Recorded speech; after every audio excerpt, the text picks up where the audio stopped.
ચાલો તો HGP છેલ્લે આપણે જે પોઈન્ટ ઓફ વ્યૂ ને લઈ અને વાત અટકાવી હતી છેલ્લે ટૂંકમાં એની વાત કરીએ ફરીથી એક વખત. તો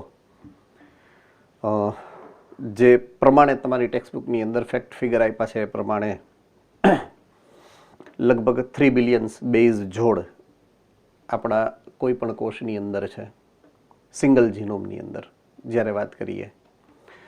હવે 9 બિલિયન જેટલો ખર્ચો અંદાજે ગણવામાં આવ્યો અને લગભગ 3300 પુસ્તકો બને એટલો ડેટાબેઝ ભેગો થાય. આ સૌથી મોટામાં મોટું ચેલેન્જ હતું આપણા માટે, બરાબર છે, કે આ બધું કેવી રીતે કરવું એમ. એટલે સૌથી પહેલી ચેલેન્જ જે આવી આ પ્રોજેક્ટની અંદર એ આ હતી કે આ બધું મેનેજમેન્ટ કેમ કરવું. એક તો આટલું બજેટ અને બીજું આ પુસ્તકોનો ડેટાબેઝ. તો એના માટે થઈ અને બાયોલોજીની અંદર જે નવી બ્રાન્ચનો ઉદ્ભવ થયો એ બ્રાન્ચ છે બાયો ઇન્ફોર્મેટિક્સ. રાઈટ, ઇન્ફોર્મેશનનું ડેટાબેઝને સંગ્રહિત કરવો, સંગ્રહિત કરી અને એનું એનાલિસિસ કરવું એટલે કે એનું વિશ્લેષણ કરવું, એવો એક અલગ જ મુદ્દો અને એક અલગ જ વિષય તરીકે આ એક નવી બ્રાન્ચ જે છે એ બાયોલોજીની આ HGPને કારણે નવી આવી છે. બરાબર છે. જેમ જરૂરિયાત પડે એમ બાયોલોજીની અંદર એપ્લાઇડ સાયન્સીસ એટલે કે પ્રાયોજિત બ્રાન્ચીસ ઘણી બધી બની છે. એવી જ એક બ્રાન્ચ જીનેટિક્સ છે, એવી જ એક બ્રાન્ચ બાયોકેમિસ્ટ્રી છે, એવી જ એક બ્રાન્ચ કદાચ બાયોફિઝિક્સ છે, એવી જ એક બ્રાન્ચ કદાચ જેને કહેવાય એનેટમી છે, એવી જ ફિઝિયોલોજી છે. તો એવી એક નવી બ્રાન્ચ આવી જે છે બાયો ઇન્ફોર્મેટિક્સ. હવે એ છે શું? તો કે ખૂબ જ મોટી સંખ્યામાં ડેટાબેઝ એટલે કે આંકડાઓ, બરાબર છે, તો એ આંકડાઓનું જે વિશ્લેષણ છે એક તો સંગણક સાધન એટલે કે કોમ્પ્યુટર, બરાબર છે. તો બહુ મોટો ડેટાબેઝ જેની મેં વાત કરી કે 3300 બુક, એક બુકની અંદર 1000 પેજ, એક પેજની અંદર 1000 વર્ડ હોય, એવી તમારે 3300 બુકનો ડેટાબેઝ ભેરો કરવો તો એ કોઈ મનુષ્યની તાકાત નથી કે એ ડેટાબેઝને એક તો એકત્રિત પણ કરી શકે કે એમાંથી કોઈ પણ પ્રકારનું વિશ્લેષણ કરી શકે. એ પોસિબલ નથી. એટલે તમારે જરૂરિયાત શેની પડશે તો કે કોમ્પ્યુટરની જરૂર પડશે.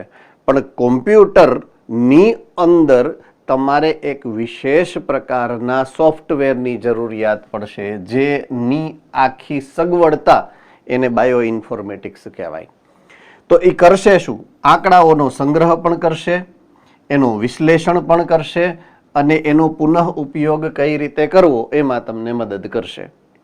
તો આ બ્રાન્ચનું કામ જ એ છે કે એ કોમ્પ્યુટર સિસ્ટમ છે, એની અંદરના સોફ્ટવેર્સ છે અને એ તમારી જે પણ ઇન્ફોર્મેશન છે related to your database. Database કયો? તો કે તમારા જનીનના જે ક્રમો છે, જનીનની જે માહિતી છે, એના જે બેઝ પેરની માહિતી છે એનો ડેટાબેઝની વાત છે. તો એનો સંગ્રહ પણ કરશે, એના વિશ્લેષણમાં પણ મદદ કરશે અને એના પુનઃ ઉપયોગમાં પણ તમને મદદ કરે છે. તો આ એક નવું ક્ષેત્ર છે બાયોલોજીની અંદર અને એનું નામ છે બાયો ઇન્ફોર્મેટિક્સ.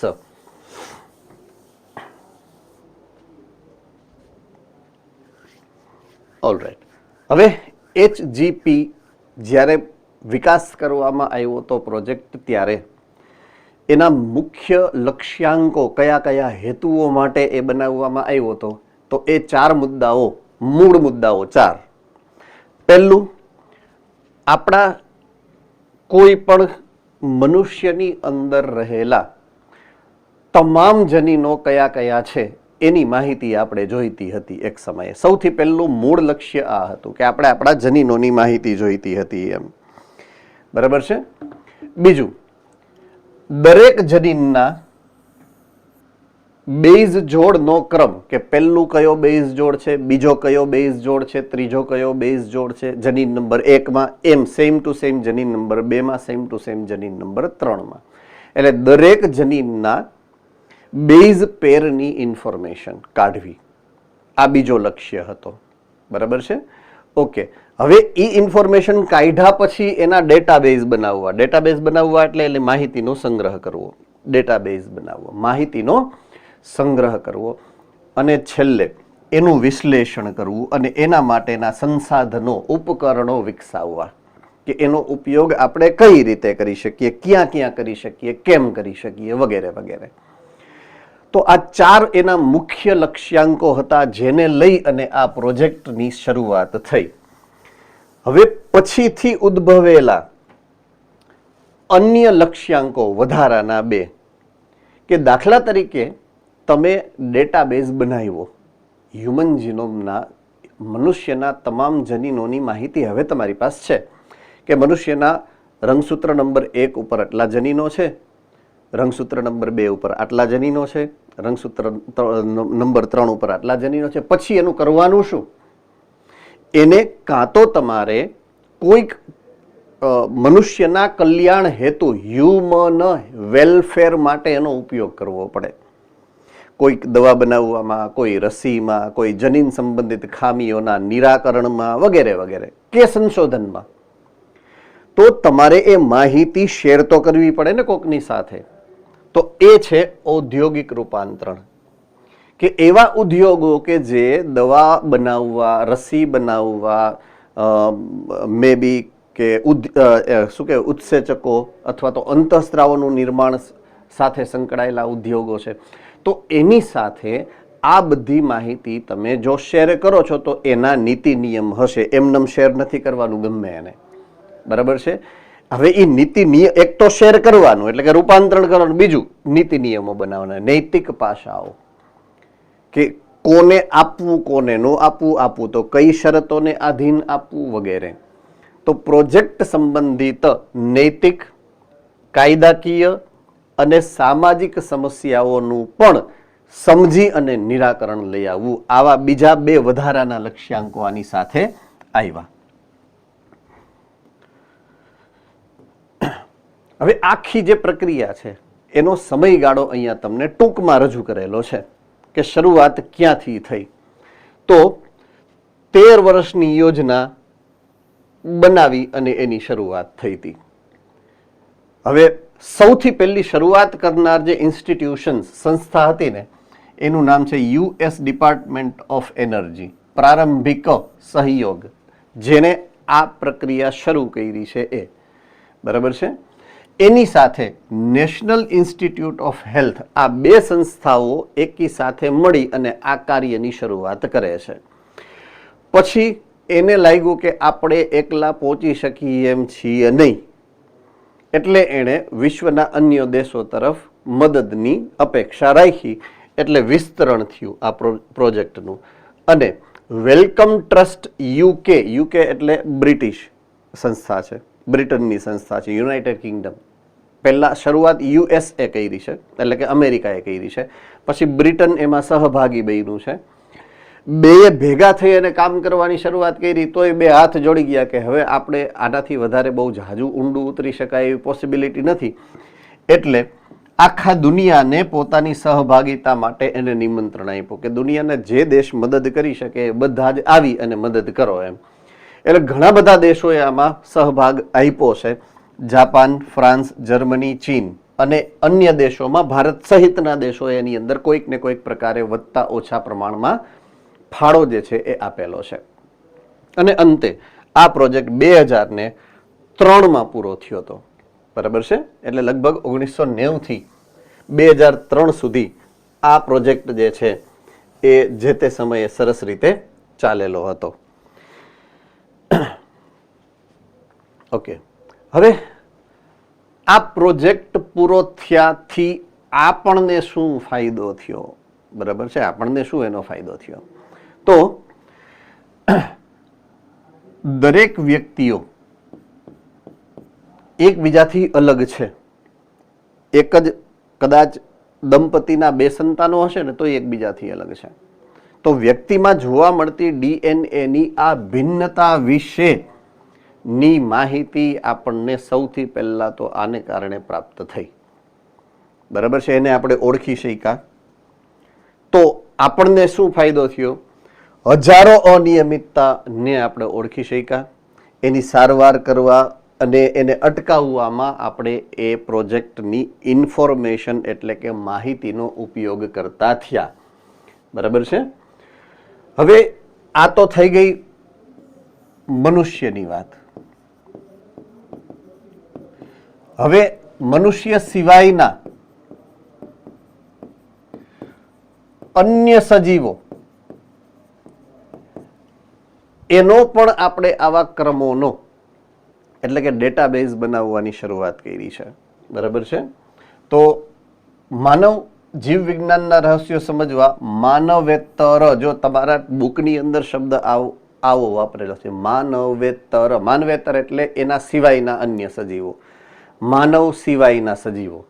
તો એના વિશે પણ ઘણા બધા એવા સજીવો છે કે જેના વિશે આપણે એના જીનોમ છે એની માહિતી આપણે અત્યારે એની જેટલી પણ માહિતી છે એ બધી એકત્રિત કરી અને એનો ડેટાબેઝ પણ એક સરસ રીતે તૈયાર કરેલા છે. બરાબર છે. ઘણા બધા એવા પ્રકારના અન્ય સજીવો પણ છે. તો એના ક્રમો પણ પ્રાપ્ત કરી અને એની માહિતીને આધારે એની પ્રાકૃતિક ક્ષમતાઓનો ઉપયોગ કરી અન્ય જે આપણને લાભદાયક છે એવા અમુક પ્રાણીઓ છે કે જેનાથી આપણને કોઈ વિશેષ પ્રકારનું ઉત્પાદન મળતું હોય, અમુક વનસ્પતિ છે કે જે ખાદ્ય પદાર્થ તરીકે આપણે વાપરતા હોઈએ, તો એની જનીનિક સંબંધિત માહિતીઓ, એના જીનોમ જે છે એની માહિતી આપણે કાઢી છે. એ પછી તો એનો ઉપયોગ આપણે ક્યાં ક્યાં કરીએ? સ્વાસ્થ્ય સુરક્ષા માટે, કૃષિ ક્ષેત્રે, ઉર્જાના ઉત્પાદન માટે અને બીજું પર્યાવરણની સુધારાની દિશામાં જ્યાં જ્યાં પણ આપણે જરૂરિયાત પડી છે આપણે અન્ય સજીવોના જીનોમની માહિતીનો ઉપયોગ કરેલો છે. ઓકે, એવા કયા સજીવો છે કે જે માનવ સિવાયના છે અને આપણે એના જીનોમની માહિતી અત્યાર સુધીમાં મેળવી છે? તો ઘણા બધા એવા બેક્ટેરિયા છે કે જેના જીનોમની માહિતી આપણે ઓલરેડી પ્રાપ્ત કરી ચૂક્યા છીએ. યીસ્ટ છે એની માહિતીઓ પણ આપણે પ્રાપ્ત કરેલી છે. કેનોરેબ્ડિટિસ એલિગન્સ, બરાબર છે, સૂત્રકૃમિ છે. બરાબર છે. તો એની પણ આપણે માહિતી પ્રાપ્ત કરેલી છે. ડ્રોસોફિલા, પછી ચોખા, ડાંગર અને એરેબિડોપ્સિસ, બરાબર છે, વનસ્પતિનું એક મોડેલ છે. તો આવા અલગ અલગ પ્રકારના 6 અન્ય ઉદાહરણો તમને બુકમાં આપેલા છે. રાઈટ? આ બધા જ કાં તો તમે એને રિસર્ચ ક્ષેત્રે વાપરો છો બાયોટેકનોલોજીની અંદર, બરાબર છે, ક્યાંક ને ક્યાંક તમે જોઈ ગયા છો. આરએનએ ઇન્ટરફિયરન્સમાં દાખલા તરીકે આરએનએ ઇન્ટરફિયરન્સ યાદ છે? સૂત્રકૃમિ વાળું બાયોટેકનોલોજીમાં આરએનએ ઇન્ટરફિયરન્સ નામની ઘટનાક્રમ યાદ છે કે નહીં? ઓકે, એમાં આ ભાઈ આવ્યા હતા. બરાબર છે. પછી બેક્ટેરિયા તો આવ્યા જ છે બધામાં, આખી બાયોટેકનોલોજીમાં. બરાબર છે. યીસ્ટ પણ આવ્યું છે. તો આ બધા ડ્રોસોફિલા છે એ જનીનમાં આવ્યું હતું તમારે. રાઈટ? તો આ બધા એવા સજીવો છે કે જેને કાં તો તમે રિસર્ચ ક્ષેત્ર ઉપયોગ કરવાના છો, જનીન હોય કે બાયોટેકનોલોજી હોય, કે અન્ય એવી જગ્યાઓ છે કે જ્યાં તમે એનો ઉપયોગ કરવાના છો. બરાબર છે. તો એની તમારી જનીનિક સંબંધિત માહિતીઓ જે છે એ એકત્રિત કરેલી છે. ઓલ રાઈટ, હવે મેઇન ઇમ્પોર્ટન્ટ પોઈન્ટ હવે આવે છે. રાઈટ? કે તમે જ્યારે હ્યુમન જીનોમ પ્રોજેક્ટ એટલે કે જનીનિક માહિતી એટલે કે બેઝ પેરના ક્રમ એની ઓળખ કરવી છે તમારે,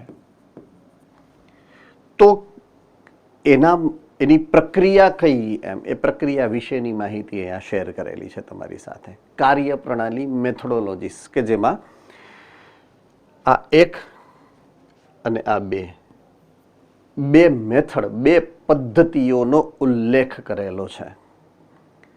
પદ્ધતિ નંબર 1 નું નામ છે expressed sequence tag.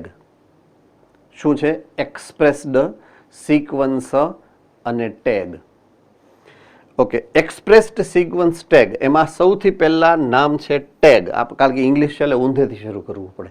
English medium વાળા ઊંધા હોય એ સામું જોયું હો.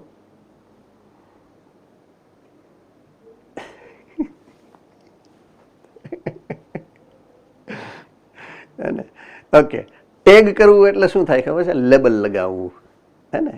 કોઈ વસ્તુ હોય, દાખલા તરીકે ઘણા બધા આમ એકી સાથે બેઠા હો, એટલે જનરલી આપણે કેવું હોય કે કોઈ પણ સ્કૂલ હશે, સ્કૂલનો યુનિફોર્મ હોય ને તો એમાં એક ઓલું લેબલ હોય કે ફલાણી ઢીકડી સ્કૂલ, એવો એક લેબલ હોય, તો એ ટેગિંગ કર્યું કહેવાય. બરાબર છે, એને ટેગ કર્યું કહેવાય.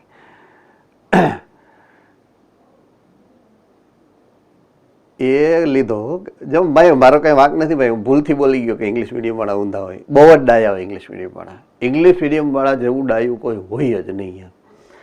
મેં મારી લાઈફમાં સૌથી ડાયા જોયા હોય ને તો ઇંગ્લિશ મીડિયમ વાળા. બોલો, ખરેખર એના જેવા ડાયા કોઈ હોય જ નહીં એમ. બોલો બોલો, કઈ વાત હોય તો you can.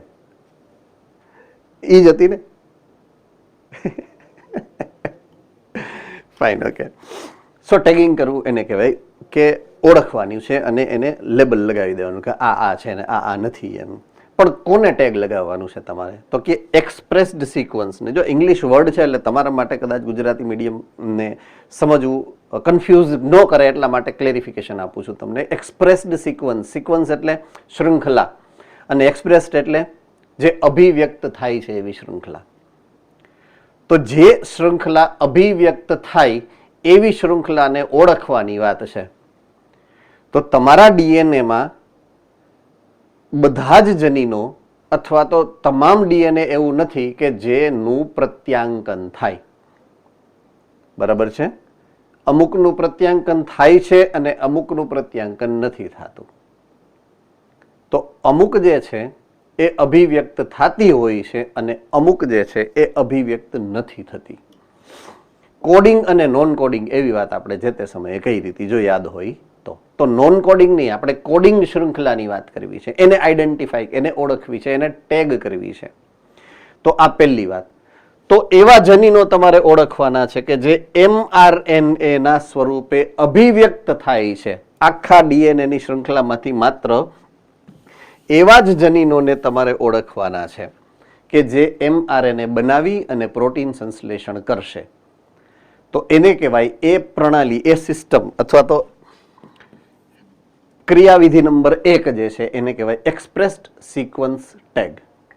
Fine, okay. Number 2, જે સિક્વન્સ તમે અહીંયાથી આઈડેન્ટિફાઈ કરી એટલે ઓળખી કે જે mRNA બનાવી અને પ્રોટીન બનાવે, તો એ શૃંખલા જે ઓળખી છે એ શૃંખલાના આખા પહેલા નંબરથી લઈ અને છેલ્લા નંબર સુધી બેઝ પેર કયા, પહેલો બેઝ પેર કયો, બીજો બેઝ પેર કયો, ત્રીજો બેઝ પેર કયો, ચોથો બેઝ પેર કયો, એને નોટ કરવાના. નોટ કરવા એટલે લખવું, એને કહેવાય નોટેશન.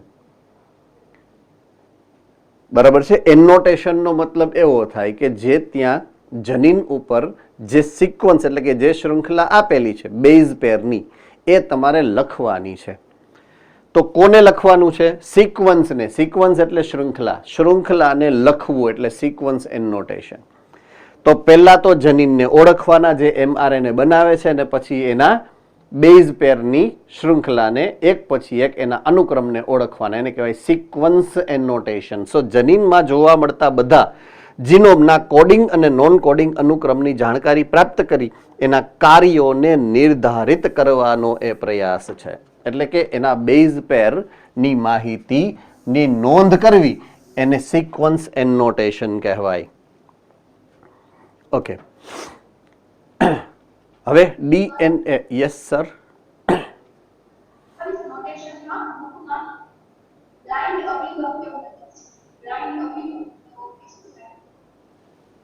ધ્યાન નથી દેવાનું, ઇગ્નોર કરવાનું છે વર્ડને.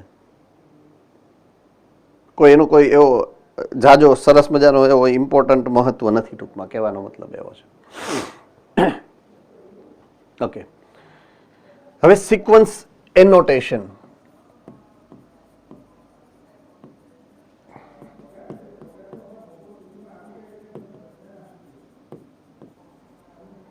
એટલે કે આ શૃંખલા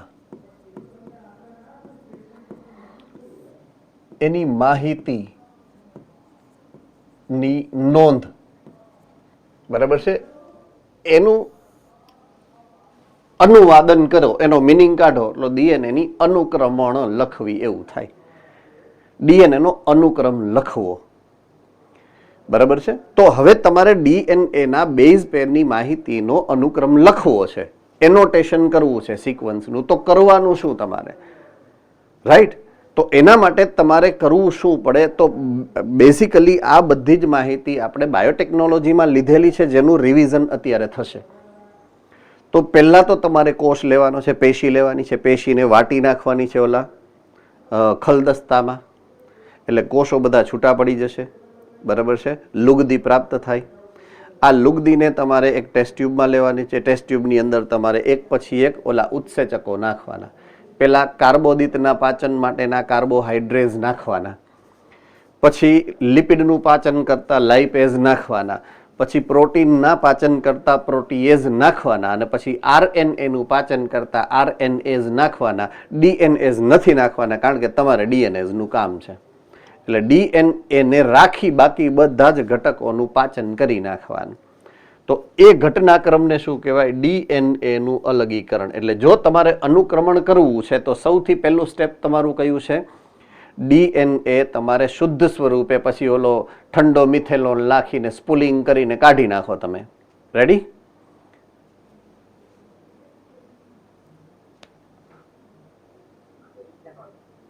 હે? મિથેનોલ બોલ્યો જ નથી, હું ઇથેનોલ બોલ્યો છું ભાઈ.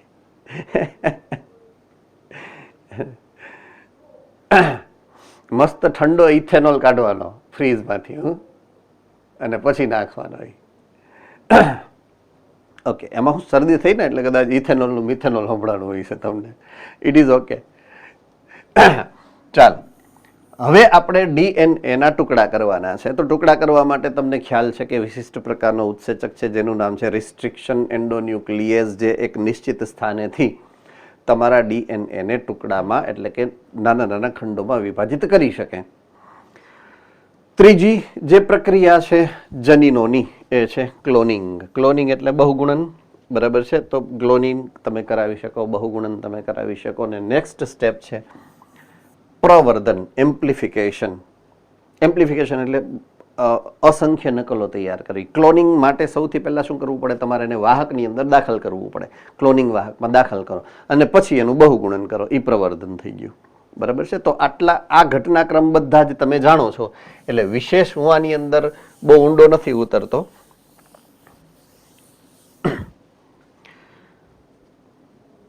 ઓકે, જે વાહકની મેં વાત કરી છે, ભૂતકાળમાં આપણે બીટીમાં પણ ભણી ગયા છીએ બાયોટેકનોલોજીની અંદર, બરાબર છે. અને આની પહેલાના સ્ટેપમાં એટલે કે અહીંયા જે ક્લોનિંગ વાહકની અને પછી ડીએનએના પ્રવર્ધનની વાત કરી, તો એના માટે તમારે વાહકોની જરૂર પડશે અને યજમાનની જરૂર પડશે, બેની જરૂર પડે છે, બરાબર છે. તો યજમાન અને વાહકોનું લિસ્ટ અહીંયા મૂક્યું છે. તો આ પ્રક્રિયા માટે તમે બે પ્રકારના યજમાન સામાન્ય રીતે એનો યુઝ થતો હોય છે. કાં તો બેક્ટેરિયા હોય અને કાં તો યીસ્ટ હોય. યજમાન, તો યજમાન તરીકે જો બેક્ટેરિયા હશે તો વાહક કોણ હશે? બરાબર છે. તો વાહક તરીકે બેક્ટેરિયા જો હોય યજમાન, તો વાહક તરીકે હશે બીએસી. બીએસી નો મતલબ છે બેક્ટેરિયલ આર્ટિફિશિયલ ક્રોમોઝોમ, બરાબર છે. આ વાહક છે, સંશ્લેષિત કૃત્રિમ વાહક છે, આપણે બનાવેલું છે, માનવ સર્જિત વાહક છે, કુદરતી નથી, આપણે એ પ્રક્રિયામાં વાપરીએ છીએ એવું વાહક છે. અને જો યીસ્ટ છે યજમાન તરીકે, તો વાહક તરીકે આપણે જે અણુ વાપરીએ છીએ એ છે yeast artificial chromosome. Yeast artificial chromosome, YAC. એટલે બીએસી બેક્ટેરિયા હોય તો વાયએસી યીસ્ટ હોય તો. તો આવા બે પ્રકારના યજમાન અને બે પ્રકારના વાહકોનો ઉપયોગ આ પ્રક્રિયા અથવા તો આ ક્રિયાવિધિમાં સામાન્ય રીતે કરવામાં આવતો હોય છે, રાઈટ? All right. હવે આવશે કે એ અનુક્રમણની પ્રક્રિયા કઈ રીતે થાય, કોણ કરે અને કેમ કરે. તો આપણા માટે એકદમ સરળમાં સરળ જવાબ આપી દીધો છે. તમને અહીંયા આકૃતિમાં ફોટોગ્રાફમાં જોશો ને, ફોટોગ્રાફમાં તો એક કોમ્પ્યુટર સિસ્ટમ દેખાશે અને એની પાછળ એક નાનકડું એવું મશીન દેખાય છે. જો દેખાણું બધાને? બરાબર છે. એ મશીનનું નામ છે સિક્વેન્સર. શું છે? સિક્વેન્સર. એ મશીનની અંદર તમે તમારા ડીએનએના સેમ્પલને એની જે વિશેષ ટેસ્ટ ટ્યુબ હોય એની અંદર દાખલ કરી ઉમેરી અને નાખી દો ને એટલે એની મેળા એ ડેટાબેઝ બધોય કાઢી લે. તમારે એમાં કાંઈ કરવાનું નથી. બરાબર છે. એટલે આપણે અડી અડીને છૂટા થઈ જાય. આપણે શું કરવાનું છે? ઓલી મેઇન પ્રક્રિયા કરવાની ખાલી, કે ડીએનએને અલગ કરી, ડીએનએને અલગ અલગ ખંડોમાં વિભાજિત કરી, ઈચ્છિત જનીનો દૂર કરી અને એ જનીનવાળું સેમ્પલ છે ને એ આ સિક્વન્સર મશીનની અંદર નાખી દો ને એટલે સરસ મજાની માહિતી એની મેળાએ એ કાઢી લેશે. એવા હવે બાયો ઇન્ફોર્મેટિક્સ એના સાધનો અને એના આ કોમ્પ્યુટર સિસ્ટમની અંદર, બરાબર છે, એના સોફ્ટવેર્સ છે એ બધું જ તમારા વતી કામ કરી દેશે. એટલે અહીંયા શું લખેલું છે જુઓ, સ્વયં સંચાલિત એટલે કે ઓટોમેટેડ અનુક્રમક. અનુક્રમક એટલે સિક્વેન્સર. સિક્વેન્સર શબ્દ મેં તમને કીધો આ મશીન માટે, આ સિક્વેન્સર છે. આ જે મશીન પાછળ દેખાય છે એ સિક્વેન્સર છે, રાઈટ. એટલે ઈ એની મેળાએ કામ કરશે. તમારે સેમ્પલ નાખી દેવાનું, સ્વિચ ચાલુ કરી દો એટલે ઈ એનું કામ એની રીતના કરશે. તો એના ઉપયોગથી અનુક્રમિત કરવામાં આવશે. અનુક્રમિત કરવા માટે પાછા સોફ્ટવેર છે એ આ કોમ્પ્યુટરની અંદર છે, ઓટોમેટિક. બરાબર છે. હવે એ કર્યું છે કોણે? આ બધાયનું મૂળ જે પ્રિન્સિપલ એટલે કે એનો જે સિદ્ધાંત છે એનું સંશોધન કરવાનો જેના નામે છે આ શોધ એ છે ફ્રેડરિક સેંગર. એટલે સિક્વેન્સર જે મશીન બન્યું છે એ ફ્રેડરિક સેંગર નામના વૈજ્ઞાનિકે એના સિદ્ધાંતો ઉપર બનેલું આ મશીન છે.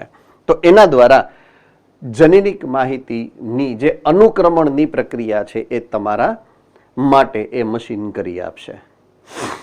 ઓકે, હવે એની આગળની પ્રક્રિયા, તમે માહિતી મેળવી લીધી તો તમારી પાસે પહેલા હતું આખું ડીએનએ.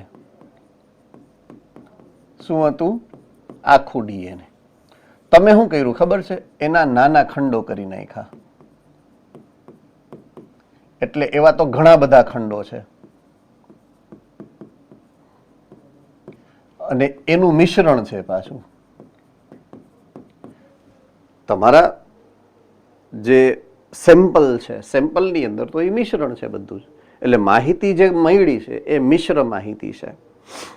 તો ડીએનએ જ્યારે આખું હતું ત્યારે એનો પોઈન્ટ એ થી લઈ અને પોઈન્ટ ઝેડ સુધી પહેલું કોણ અને છેલ્લું કોણ એ કેમ નક્કી કરવું? આડાવડું ક્રમ તો એ તો પોસાય જ નહીં ને. એટલે એ જે છે ગોઠવણી, એના માટેનો જે સિદ્ધાંત છે સિક્વેન્સર કેમ નક્કી કરે? ઓલું જે મશીન છે ને, સિક્વેન્સર મશીન, તમે સેમ્પલ લોડ કર્યું, મશીનની સ્વિચ ચાલુ કરી, એને સિક્વન્સ બનાવી નાખી જેટલા ડીએનએ હતા, પછી શું કરે? આગળ અનુક્રમની પ્રક્રિયા શું કરે? આખા ડીએનએ નો ક્રમ કેમ નક્કી કરે કે આ જનીનને પહેલા રાખવાનું, આ જનીનને બીજા નંબરમાં ગોઠવવું, આને ત્રીજા નંબરમાં રાખવું, આને ચોથા નંબરમાં રાખવું? ઈ કેમ નક્કી કરે? તો કે આચ્છાદિત ખંડો. એનો મતલબ એ છે કે આ એક જનીન છે દાખલા તરીકે અને આ બીજું જનીન છે. તો એક જનીનનું પૂંછડું અને બીજા જનીનનું શીર્ષ પ્રદેશ, એ બે જ્યાં મેચિંગ થતું હોય ને એ મેચિંગ કરી અને એને જોડી દે. બરાબર છે. એટલે મેચિંગ કરવા માટે શું કરવાનું? એના છેલ્લા ક્રમ, આના છેલ્લા ક્રમ અમુક અને આના શરૂઆતના ક્રમ અમુક, એ બે સરખા હોય. એટલે ડીએનએ જ્યારે કટ થયું હોય ત્યારે એવી રીતે કટ થયું હોય કે એમાં બે જગ્યાએ આગળના ક્રમ અને પાછળના ક્રમ કોઈ એક જનીનના ક્રમ સાથે મિક્સ થયેલા હોય, મેચ થયેલા હોય. એટલે ત્યાંથી એને જોડી દેવાના. તો એ જે મેચિંગ છે એ જ એને ઓવરલેપ કરે એટલે આને અને આને, એટલે પેલું શું કર્યું કે આ એ છેડો થઈ ગયો, પછી આ થઈ ગયો બી છેડો, તો અહીંયા આ બી છેડો અહીંયા અને આ સી છેડો, તો એ બી સી પછી ડી પછી ઈ, એવી રીતના એ નક્કી કરે. એટલે એ ઘટનાક્રમને શું કહેવાય? આચ્છાદિત ખંડો દ્વારા ક્રમ નક્કી કરવા. તો અનુક્રમણ એમાં આ રીતે થાય છે. તો અનુક્રમ તેમાં હાજર રહેલ કેટલાક એકબીજા ઉપર આચ્છાદન એટલે કે ઓવરલેપિંગ થતા પ્રદેશને આધારે ગોઠવવામાં આવતા હોય છે. કોણ કરે? કોમ્પ્યુટર પ્રોગ્રામ કરશે, ઓલા બાયો ઇન્ફોર્મેટિક્સ વાળું, કારણ કે મનુષ્ય આ નો ધંધો કરી શકે, બરાબર છે, મનુષ્યનું કામ નથી. અને પછી યોગ્ય રંગસૂત્ર ઉપર એને ગોઠવવાનું કે આ જનીનો 1 નંબરના રંગસૂત્ર ઉપર છે, આ બીજા નંબરના રંગસૂત્ર ઉપર છે, આ ત્રીજા નંબરના. તો કોઈ પણ રંગસૂત્રના અનુક્રમનું અર્થઘટન અને એ અનુક્રમોને જે તે રંગસૂત્ર સાથે જોડી અને તમામ જેટલા પણ રંગસૂત્ર છે બધા જ રંગસૂત્રના જનીનોની માહિતી અને એના ક્રમને આપણે નક્કી કરી શકીએ. તો આને કહેવાય ડીએનએ ના અનુક્રમણની માહિતી અને પ્રક્રિયા.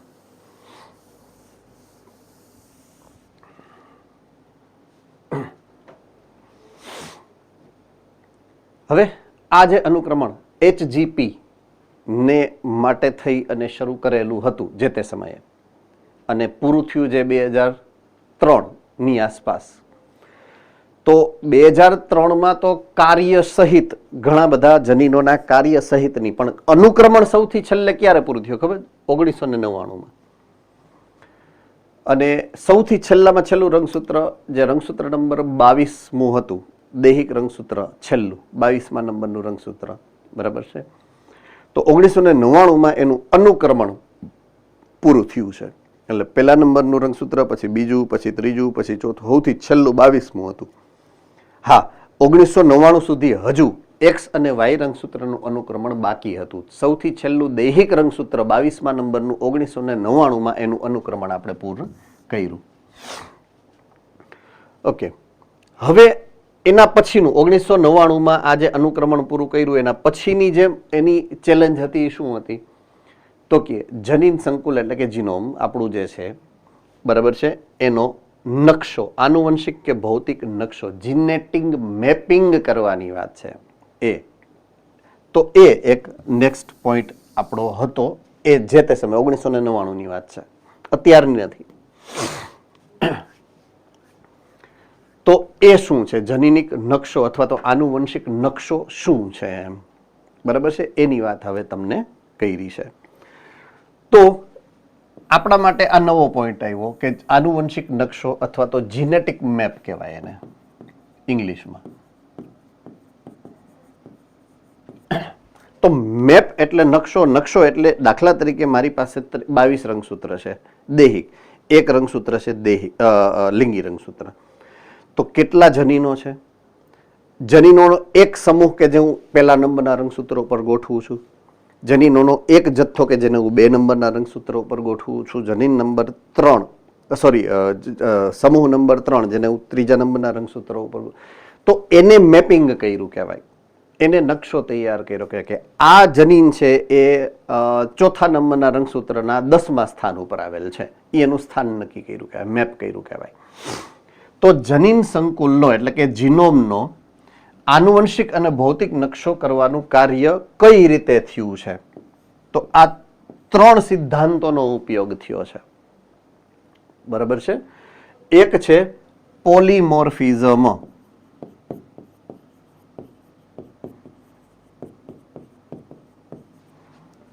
આનું ગુજરાતી થાય છે બહુરૂપકતા. બહુરૂપકતા, પોલીમોર્ફિઝમ, બરાબર છે.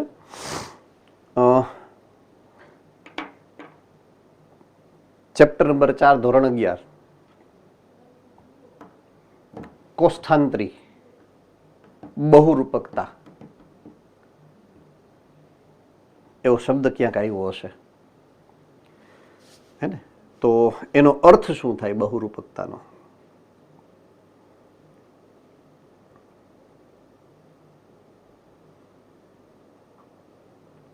હા, બરોડા બોલી શકો છો.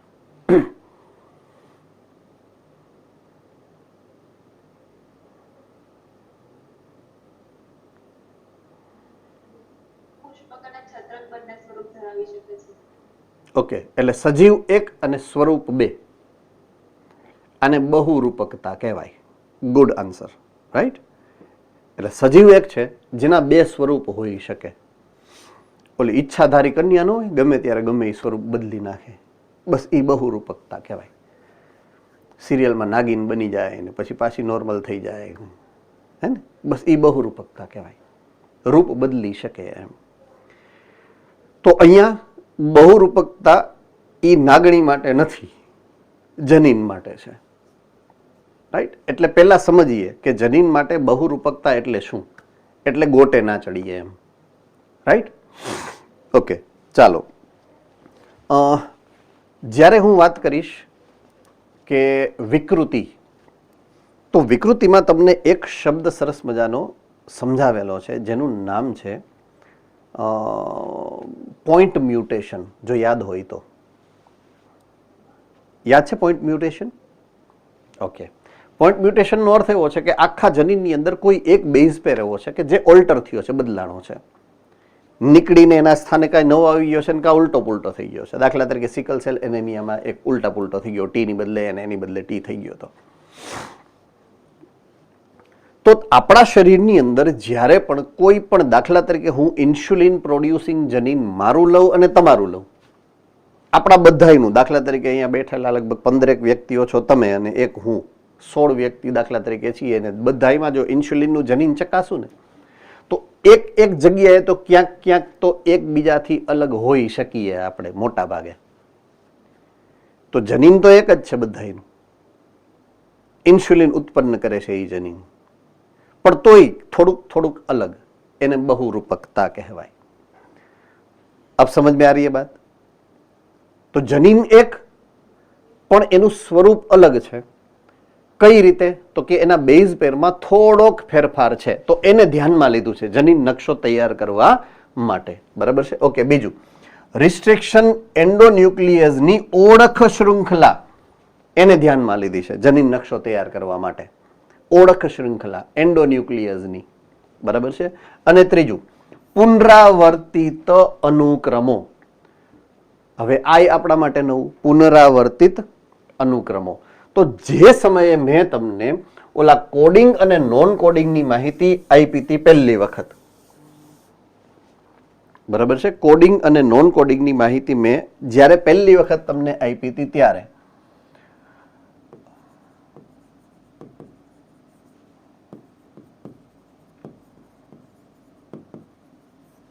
કોડિંગમાં બે સ્વરૂપ છે. એક મેં કીધું છે યુક્રોમેટિન અને એક છે હિટરોક્રોમેટિન.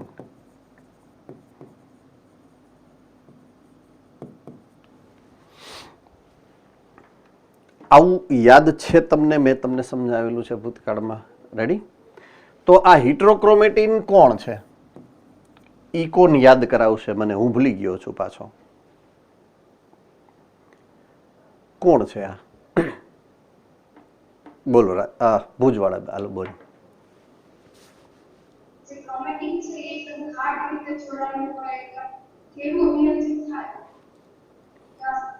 ઓકે. ઈ જવાબ છે શું છે? શું છે ઈ નહીં, કોણ છે. મારો ક્વેશ્ચન ઈ છે કોણ છે એમ. ઈ કયા એવા જનીનો છે કે જેને આપણે હિટ્રોક્રોમેટિન બનાવી નાખ્યા છે? મારો ક્વેશ્ચન ઈ છે. રાજકોટ.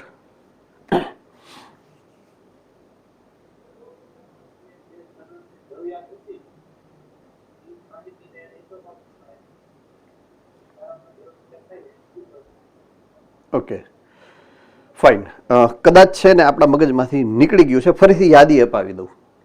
મેં તમને જે તે સમયે એવું કીધું છે કે આપણા શરીરની અંદર એવી ઘણી બધી ક્રિયાઓ થાય છે કે જ્યારે ઇમરજન્સી કન્ડિશનમાં મોટા પ્રમાણમાં ક્યારેક અમુક પ્રકારનું પ્રોટીન બનાવવું પડતું હોય. મેં ઉદાહરણ એ આપ્યું હતું કે આપણે લગ્નમાં જમવા ગયા હોય અને કદાચ ગુલાબજાંબુ વધારે ખવાઈ ગયા હોય 40-50, તો એ સમયે ગ્લુકોઝ જે અંદર જાય, એ ગ્લુકોઝનું પ્રમાણ એટલું બધું હોય કે ઇમિડિયેટલી ઇન્સ્યુલિનની જે સંશ્લેષણ કરવાની ક્રિયાવિધિ છે એ એકી સાથે ઘણા મોટા પ્રમાણમાં કરવી પડે, રાઈટ? તો એ સમયે ઇન્સ્યુલિનનું સિંગલ જનીન હોય તો એને બચાડાને મુશ્કેલી તો પડવાની જ છે. તો એ સમયે શું હોય કે આપણી પાસે જનરલી ઇન્સ્યુલિન ઉત્પન્ન કરતું એક જ જનીન હોય એવું ન હોય, એની ઘણી બધી નકલો હોય. સમજાય છે? તો સામાન્ય જે તમે ખોરાક લ્યો છો દરરોજનું, કે ભાઈ હમણાં લંચ બ્રેક પડશે ને તમે જમવા જશો તો તમે 2 કે 3 રોટલી ખાવ છો, તો એટલું ઇન્સ્યુલિન દરરોજ પ્રોડ્યુસ થતું હોય. એના માટે જેટલા જનીનો જવાબદાર છે એ ખુલ્લા છે, યુક્રોમેટિન. પણ જે વધારાના એને રાખ્યા છે એને પેક કરીને રાખી દીધા, હિટ્રોક્રોમેટિન. દાખલા તરીકે ઈ જનીનની કોઈ પણ કોષ, કોઈ પણ સેલની અંદર 70 નકલ છે, સે ફોર એક્ઝામ્પલ 70 કોપી છે, 70 નકલ છે. એની જરૂરિયાત 5ની ખુલ્લી રાખવાની છે. 5 ખુલ્લી રહી તો 65 છે એને બંધ રાખી, હિટ્રોક્રોમેટિન રાખે. આપ સમજ में आ रही है बात पूरी? यस और नो? है ने? तो હિટ્રોક્રોમેટિનમાં હું જે કહેવા માંગુ છું યા પુનરાવર્તિત અનુક્રમોનો મતલબ આ થાય કે આપણા ઘણા બધા અસંખ્ય જનીનો એવા છે કે જે ઘણી બધી સંખ્યામાં એની નકલ ઓલરેડી આપણી અંદર છે, આપણા કોષોની અંદર છે. એને બધાને ઓળખવાના છે અને એ પણ જનીન નકશા માટે આપણને મદદ કરે છે. બરાબર છે? તો જનીન નકશા બનાવવા માટે આપણને આ બધી વસ્તુ મદદ કરે. એક બહુરૂપકતા, બીજું એન્ડોન્યુક્લિયસનું ઓળખ સ્થાન, અને ત્રીજું એના પુનરાવર્તિત અનુક્રમોની સંખ્યા કેટલી છે, 2 છે, 5 છે, 25 છે, 50 છે, 100 છે વગેરે. તો આ જનીનના નકશા તૈયાર કરવાનો હેતુ શું? તો કે કમ્પેરિઝન કરવી. દાખલા તરીકે મારી અંદર જે રિપીટની સંખ્યા છે, પુનરાવર્તિત ક્રમની સંખ્યા 70 છે, તો તમારામાં 70 હોય એવું ન હોય કાંઈ. તમારામાં 65 હોઈ શકે, 85 હોઈ શકે, કાંઈ નક્કી ના હોય, રાઈટ? એટલે તમારી અને મારી જનીનની સરખામણી કરો. કોને આધારે સરખામણી કરવાની? તો કે આને આધારે સરખામણી કરવાની. જનીનના નકશા મારા અલગ હોય, જનીનના નકશા તમારા અલગ હોય. હવે સમજાણું હું જે કહેવા માંગુ છું જનીન નકશો એટલે શું? તો જનીન નકશામાં બીજું કાંઈ ન હોય. જનીન નકશામાં તો ઓલા બેન્ડ હોય, બેન્ડ. મારા બેન્ડ હું જ્યારે જનીન નકશા તૈયાર કરું તો અલગ પડે અને તમારા બેન્ડ અલગ પડશે. એટલે જ્યારે પણ આપણે સરખાવવાના થાય બેન્ડ, તો એ બેન્ડ સરખાવો એ જનીન નકશા સરખાવ્યા કહેવાય.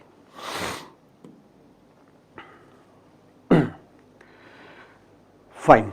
હવે હ્યુમન જીનોમ પ્રોજેક્ટ પૂરો થયો પછી એના જે મુખ્ય લક્ષણો આપણને મળ્યા, એના જે મેઇન આપણે જેને કહેવાય કે પ્રયોગને અંતે જે તારણો કાઢ્યા એની આપણી વાત સૌથી પહેલા રજૂ કરીએ તો બેઝ જોડની સંખ્યા 3.2 બિલિયન બેઝ જોડ આપણા જીનોમની અંદરથી આપણે પ્રાપ્ત કરી, રાઈટ?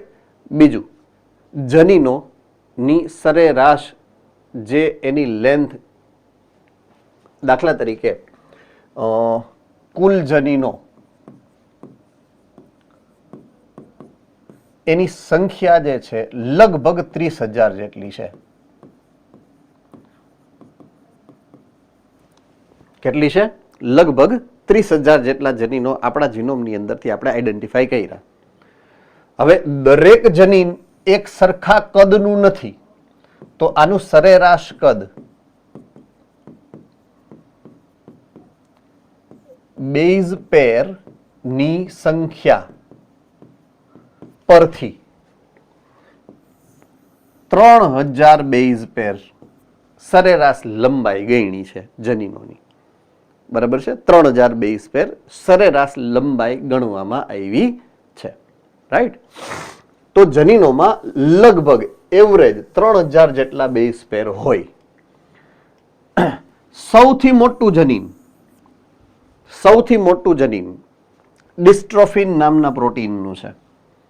ડિસ્ટ્રોફિન એક પ્રોટીનનું નામ છે અને એ બનાવતું જનીન છે ને એ સૌથી મોટું છે અને એમાં બેઝ પેરની સંખ્યા કેટલી છે જુઓ તો 2.4 મિલિયન બેઝ પેર છે સિંગલ એક જ જનીનમાં. બરાબર છે. તો આ બધા તારણો જે આપણે HGP કર્યા પછી આપણને મળી છે ઇન્ફોર્મેશન, એ બધી ઇન્ફોર્મેશનના મેઇન પોઈન્ટ્સ અહીંયા રજૂ કર્યા છે તમારી સામે. મેં કીધું એમ જનીનોની સંખ્યા લગભગ 30,000 જેટલી આપણે પ્રાપ્ત કરી છે. આપણે એક્સપેક્ટેડ કેટલી હતી ખબર છે? 80,000 થી 1,40,000 જનીનો હશે એવું આપણું ધારણા હતી, પૂર્વ ધારણા કે આટલા હશે, પણ મળ્યા કેટલા? માત્ર 30,000. રેડી? ઓકે. 99.9% એટલે કે ટકા જનીનો સમાન છે આપણા બધાયમાં. તમારા અને મારા જનીનોને જ્યારે એકબીજા સાથે સરખાવીએ તો 99.9% સમાન છીએ આપણે જનીનિક બંધારણની દ્રષ્ટિએ. રાઈટ? 0.1%નો જ ફેરફાર છે આપણા બધાની વચ્ચે. 50% જનીનો એવા છે, 2003ની વાત છે આ, કે જ્યારે એના કાર્યો વિશે આપણે એ સમયે જાણી શક્યા નહોતા. અત્યારે એમાંથી ઘણા બધા જનીનોના કાર્યો હવે આપણને ખબર છે, પણ આ જે માહિતી છે 2003માં જ્યારે HGP પૂરું થયું ત્યારની છે, જૂની માહિતી છે, 20 વર્ષ જૂની. બરાબર છે?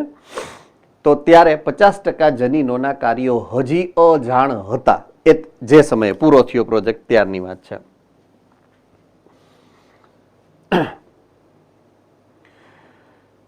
નેક્સ્ટ,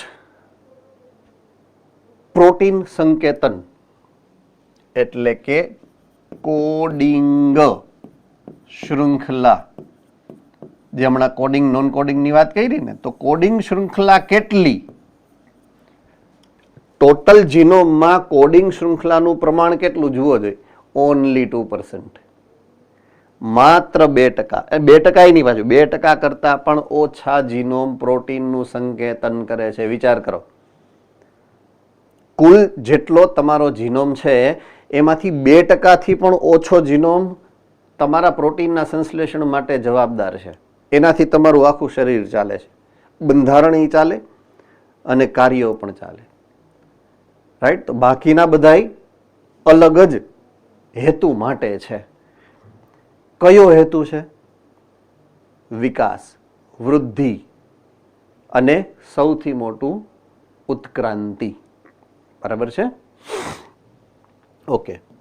પુનરાવર્તિત ક્રમ જે જનીન નકશાનો આધાર છે, પુનરાવર્તિત ક્રમ. તો મોટો ભાગ પુનરાવર્તિત ક્રમથી બનેલો છે. જે ઓલો 2% સિવાયનો ભાગ છે ને એ પુનરાવર્તિત ક્રમ છે. એટલે આપણા જનીનનો મોટો ભાગ પુનરાવર્તિત ક્રમથી બનેલો છે જીનોમનો. રાઈટ? હવે રંગસૂત્ર નંબર 1 અને રંગસૂત્ર નંબર Y એટલે કે પહેલું અને છેલ્લું આપેલું છે. સૌથી મોટામાં મોટું રંગસૂત્ર નંબર 1 છે અને સૌથી નાનામાં નાનું રંગસૂત્ર નંબર Y છે. તો કોઈ પણ રંગસૂત્રને કે કોઈ પણ DNA ને એના કદના હિસાબે જ્યારે તમે ગોઠવશો તો સૌથી પહેલું કોને રાખવું પડે? જે સૌથી મોટું છે. તો રંગસૂત્ર નંબર 1 હંમેશા સૌથી મોટું રંગસૂત્ર છે, એટલે એની અંદર રહેલા જનીનો સૌથી વધારે હશે. અને સૌથી છેલ્લે કોને રાખવું પડે? જે સૌથી નાનું હશે. તો સૌથી નાનું છે રંગસૂત્ર Y, અને રંગસૂત્ર Y સૌથી ઓછા જનીનો ધરાવે છે. બરાબર છે?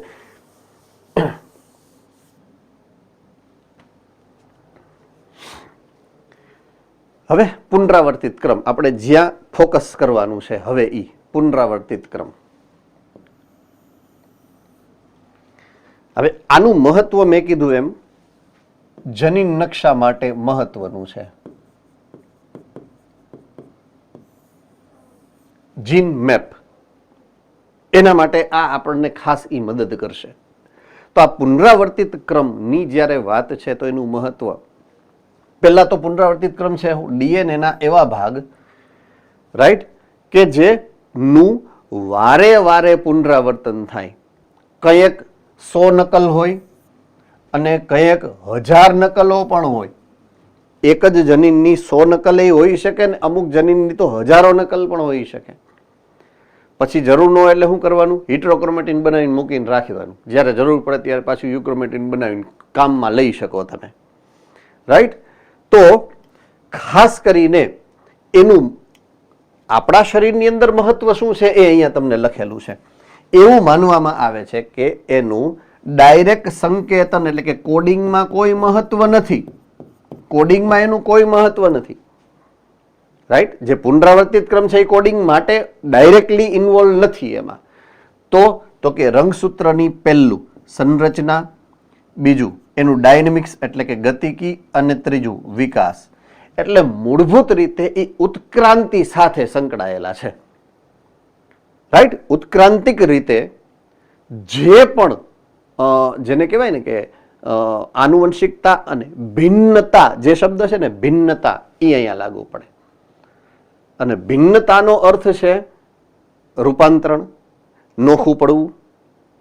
તો એના માટે થઈ અને આ બહુ જ મહત્વના છે, બરાબર છે? એટલે ઉત્ક્રાંતિક મહત્વ એનું વધારે જાજુ છે.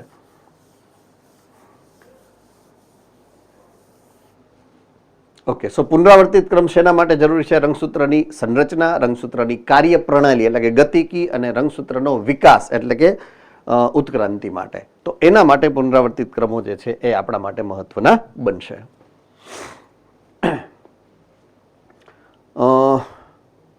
પોલિમોર્ફિઝમ એટલે કે બહુરૂપકતા ની જે વાત હતી. બહુરૂપકતા મેં તમને સમજાવ્યું, મેં તમને એક ઉદાહરણ આપ્યું કે કોઈ એક જનીન લીધું, તમારું અને મારું, તો એટલી જ ઓછામાં ઓછું એક ન્યુક્લિયોટાઇડનો બેઝ પેર એવો હશે કે જ્યાં તમારા અને મારા જનીનમાં ફેરફાર હશે. એક જ ન્યુક્લિયોટાઇડ, એને આ કહેવાય સિંગલ ન્યુક્લિયોટાઇડ પોલિમોર્ફિઝમ. શું કહેવાય? Single nucleotide polymorphism. એને જીનેટિક્સની ભાષામાં કે બાયોટેકનોલોજી ભાષામાં સ્નિપ્સ કહેવાય. સ્નિપ્સ, SNIPS, સ્નિપ્સ. જો અહીંયા લખેલું છે, સ્નિપ્સ છે, રાઈટ? તો આપણા જીનોમમાં HGP પછી ખબર પડી કે 1.4 મિલિયન એવી જગ્યાઓ છે. કેટલી? 1.4 મિલિયન એવી જગ્યાઓ છે કે જ્યાં આવું છે, સિંગલ ન્યુક્લિયોટાઇડ પોલિમોર્ફિઝમ છે. એનો મતલબ શું થાય ખબર છે? આપણા બધાના જીનોમ બાજુ બાજુ મૂક્યા હોય ને, તો આટલી જગ્યાએ એક ન્યુક્લિયોટાઇડનો ફેરફાર તમને મળે. 1.4 મિલિયન જગ્યાએ આવો ફેરફાર તમને જોવા મળે, બરાબર છે? સ્નિપ્સ. તો ઈ આપણા માટે જનીન સંબંધિત માહિતીની સરખામણી કરવા માટે મહત્વનો ઘટક બનશે સ્નિપ્સ.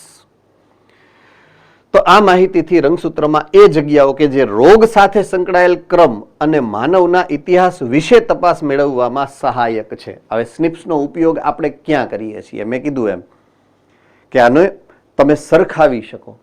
શેના માટે સરખાવી શકો? તો કે માનવના ઇતિહાસમાં આપણા પૂર્વજો કેવા હતા, રાઈટ? એના પૂર્વજો કેવા હતા.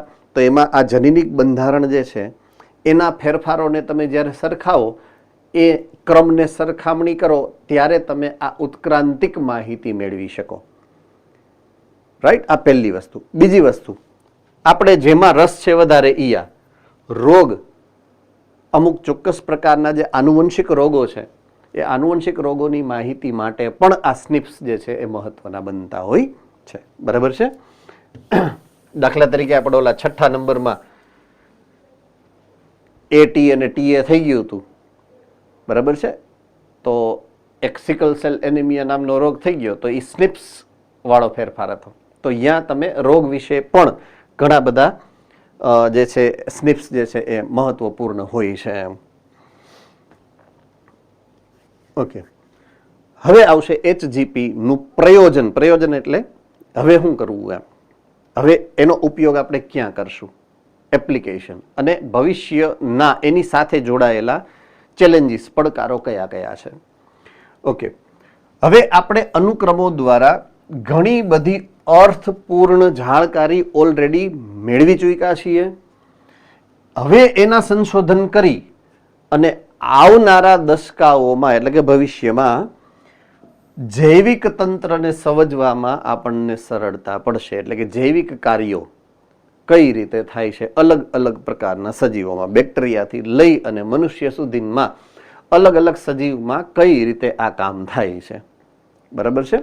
ઓકે, હવે એના માટે આપણી જરૂરિયાત શું, ભવિષ્યનું પડકાર. આ પહેલું પ્રયોજન છે, આ પ્રયોજન થઈ ગયું. હવે આ પડકારની વાત છે કે આ કરવું તો કેમ કરવું, ચેલેન્જ. હવે ચેલેન્જ શું છે જુઓ.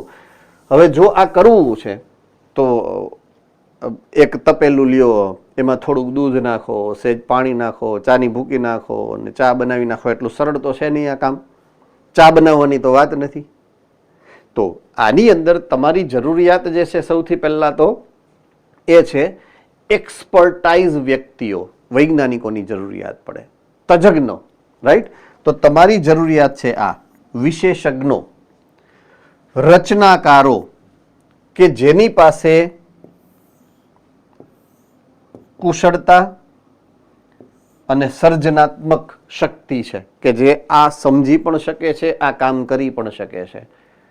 બે જગ્યાએ છે આવા વ્યક્તિઓ, એક પબ્લિક સેક્ટરમાં છે, એક પ્રાઇવેટ સેક્ટરમાં છે. પબ્લિક સેક્ટર એટલે સરકારી જે રિસર્ચ સેન્ટર હોય, યુનિવર્સિટીઝ છે, કોલેજ છે વગેરે, અને પ્રાઇવેટ સેક્ટર એટલે ઇન્ડસ્ટ્રીઝ, ફાર્માસ્યુટિકલ, બધાની પાસે પોતપોતાના વૈજ્ઞાનિકો છે.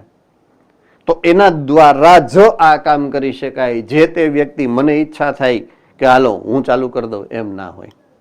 રાઈટ? એટલે એ સૌથી મોટો પડકાર છે. એટલા માણસો કાઢવા ક્યાંથી, કે એના માટે થઈ એક વિશેષ પ્રકારની આવડતવાળા, કુશળતાવાળા, વિશેષ પ્રકારની સર્જનાત્મક શક્તિવાળા વ્યક્તિઓને તૈયાર કરવા પડે. બરાબર છે? એ ભવિષ્યનો એનો પડકાર છે. જી બોલો સર. હા, ડાઉટ છે રાજકોટ કે? Okay, done.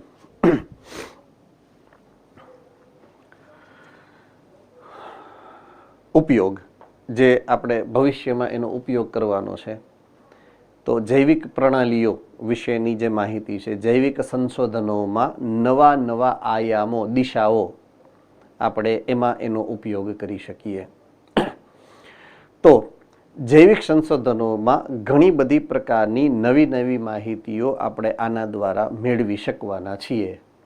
બરાબર છે? પહેલાં જે તે સમયે જ્યારે HGP નહોતું, આટલું રિસર્ચ અને ટેકનોલોજી જ્યારે આગળ નહોતી વધી, ત્યારે કોઈ પણ રિસર્ચર એટલે કે વૈજ્ઞાનિક છે વધુમાં વધુ એક સમયે એકાદ જનીન વિશે સંશોધન કરી શકતા. અત્યારે હોલ જીનોમ સિક્વન્સિંગ, અત્યારે જે આપણે ટેકનોલોજી વાપરીએ છીએ ને એનું નામ છે હોલ જીનોમ સિક્વન્સિંગ. લખું છું.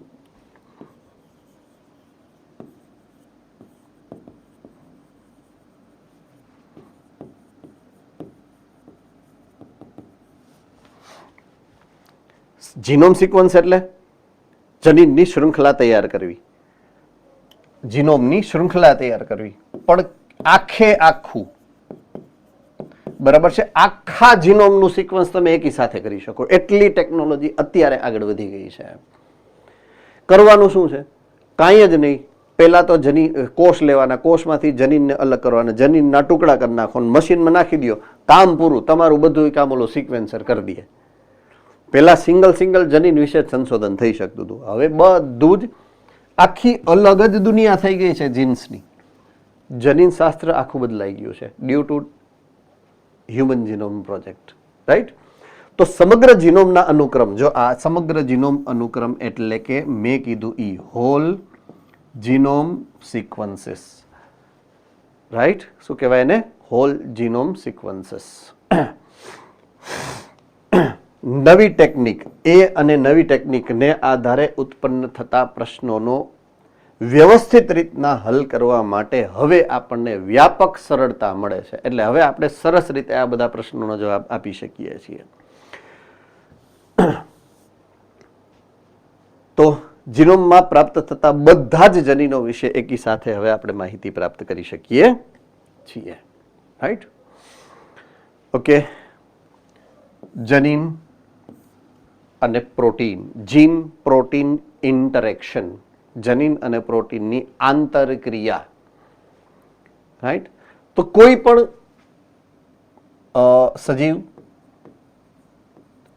સજીવના અંગ કે પેશી, એના જે કોષ છે એ કોષને કાર્ય કરવું છે, રાઈટ. તો કોષની અંદર રહેલા જનીનો અભિવ્યક્ત થઈ અને પ્રોટીન બનાવે, તો એની આંતરક્રિયા થઈ છે, રાઈટ. તો જો એ કોષને જીવંત રહેવું છે, જો એને ચયાપચય કરવું છે, તો જનીન દ્વારા એ પ્રોટીન ઉત્પન્ન કરે. આ જનીન અને પ્રોટીનનો આંતર સંબંધ છે. તો પ્રોટીન ક્યારે ઉત્પન્ન થાય? જો જનીન છે તો.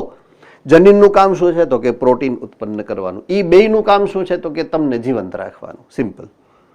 તો એ છે જનીન અને પ્રોટીનની આંતરક્રિયા, રાઈટ. તો વિશેષ પેશી કે અંગ કે ઇવન ગાંઠમાં પણ જોવા મળતા બધા જ કોડ, પ્રયંકનો, અત્યારે પ્રત્યાંકન એટલે mRNA, mRNA માંથી પછી ભાષાંતરણ થઈને પ્રોટીન બનશે.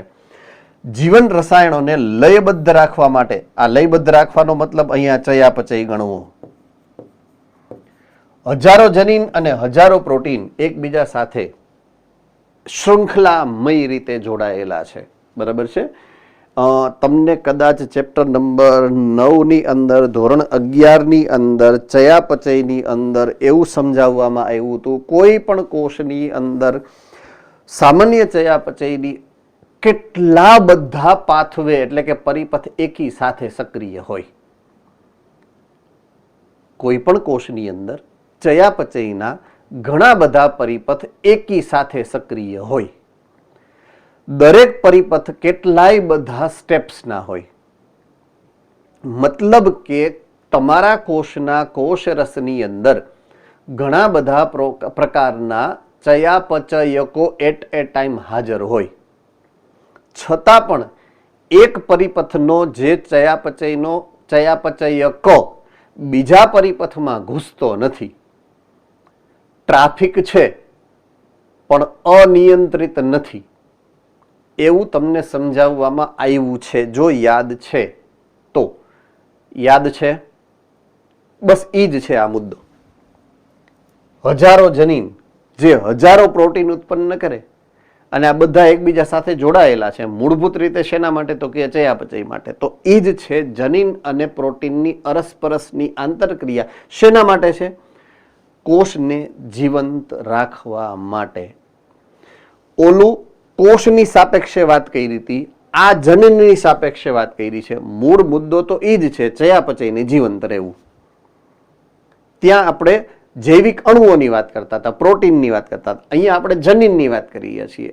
મૂળ મુદ્દો એ જ છે, રાઈટ. એટલે એ રીતે તમારે આ જનીન અને પ્રોટીનના આંતરક્રિયાને યાદ રાખવાની રહેશે, રાઈટ.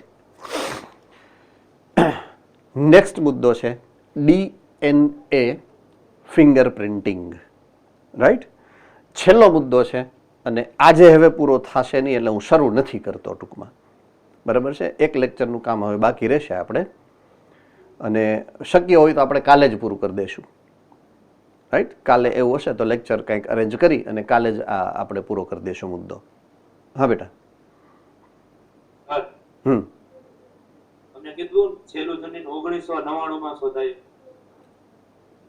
ઈ 22મા નંબરનું દૈહિક રંગસૂત્ર. હા, મે 2006 માં એક નંબરનું રંગસૂત્ર શોધાયું. ટેક્સ્ટબુકમાં નથી. અચ્છા, આ આપણે ટેક્સ્ટ બુક ને જ પ્રાધાન્ય આપવાનું રહેશે, બરાબર. મેં તમે આની પહેલા કીધું, જે પણ માહિતી હશે એ અકોર્ડિંગ ટુ ટેક્સ્ટ બુક જ યાદ રાખવાની રહેશે હંમેશા, રાઈટ. જે ટેક્સ્ટ બુકમાં છે એ જ આપણા માટે ભાગવત ગીતા. ચાલો, એનીથિંગ એલ્સ? બીજો કોઈ ડાઉટ? ઓલરાઈટ, છેલ્લે આપણે આવતીકાલે મળીએ અને DNA ફિંગરપ્રિન્ટિંગથી આગળ વધશું. છેલ્લો પોઈન્ટ છે, કાલે આપણે કોર્સ પૂરો કરીએ છીએ.